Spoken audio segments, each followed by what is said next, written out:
Hello అండి. Cup బియ్యం పిండి ఉంటే చాలు మంచి స్వీట్ అయిపోద్ది. ఆయిల్ లేని స్వీట్ని తయారు చేసి చూపిస్తాను చూడండి. కొంచెం కూడా ఆయిల్ అస్సలు వాడము. కప్పు బియ్యం పిండి తీసుకొని కొంచెం వాటర్ వేసి ఇలాగా పొడి పొడిగా కలిపి పెట్టేసుకోవాలి.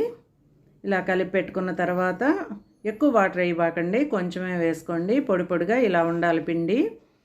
తర్వాత ఇడ్లీ ప్లేట్ తీసుకొని ఆ ఇడ్లీ ప్లేట్లో ఈ పిండినంతటిని పెట్టేసుకోవాలండి. మన మామూలుగా ఇడ్లీ పెట్టినట్టే పెట్టేసుకోవటము. తర్వాత గ్యాస్ మీద ఇడ్లీ పాత్ర పెట్టేసి 2 టీ గ్లాసులు వాటర్ పోసుకొని అవి వేడెక్కిన తర్వాత ఈ ప్లేటు ఇడ్లీ పాత్రలో పెట్టాలి. చూడండి, నేను చూపించిన విధంగా అన్నిట్లో ఇలా పెట్టేసుకోండి పిండినంతా. ఇలా పెట్టిన తర్వాత మనం వేడెక్కిన ఇడ్లీ పాత్రలో ఈ ప్లేట్ పెట్టేసి మూత పెట్టేసి ఒక half an hour medium flame మీద ఉడకనివ్వాలి. మీడియం ఫ్లేమ్ పెట్టి ఇలాగా ఉడకనివ్వండి.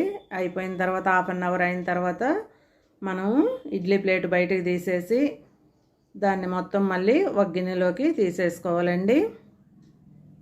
ఇలా తీసుకున్న తర్వాత దీనిలోకి ఒక కప్ ఇలా తీసుకున్న తర్వాత దీనిలోకి కొంచెం ఎండు కొబ్బరి తురిమి పెట్టుకొని అది వేసుకోవాలి. మళ్ళీ తగినంత బెల్లము పొడి చేసి పెట్టుకోవటము, 2 యాలక్కాయలు దంచేసుకోవాలండి.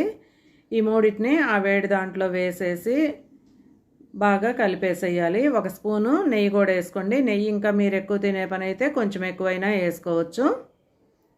1 స్పూన్ నెయ్యి వేసేసి మొత్తాన్ని బాగా కలిపేసేయాలి. బెల్లము మామూలుగా మనము వాటర్ వేసి కరగబెట్టి అదైనా కలుపుకోవచ్చు, లేదంటే మెత్తగా పొడి చేసి ఇలాగైనా కలపచ్చు. నేను 2 విధాలుగా చూపిస్తున్నాను. ఇప్పుడు బెల్లం పొడి వేసాను కదా, తర్వాత మళ్ళీ బెల్లం వాటర్లో కలిపి వేడి చేసి బెల్లం అంతా కరిగిన తర్వాత ఆ వాటర్ వేసైనా కలుపుకోవచ్చు. ఇలాగా బాగా కలిపేసేయండి. కొంచెం చల్లారిన తర్వాత చేయబెట్టి కలిపేసేయండి. చూడండి, ఎంతో బలమైన స్వీట్ రెడీ అయిపోయింది మనకి.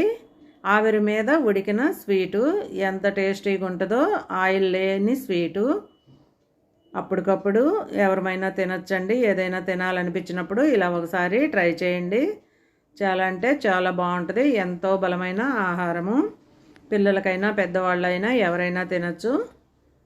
ఇలాంటి హెల్తీ అయిన రెసిపీసు చేస్తూ ఉండండి ఇంట్లో. మీ దేవి ఆంటీ ఛానల్ని చూస్తూ ఇలాంటి రెసిపీసు చేసుకోండి. వీడియో నచ్చితే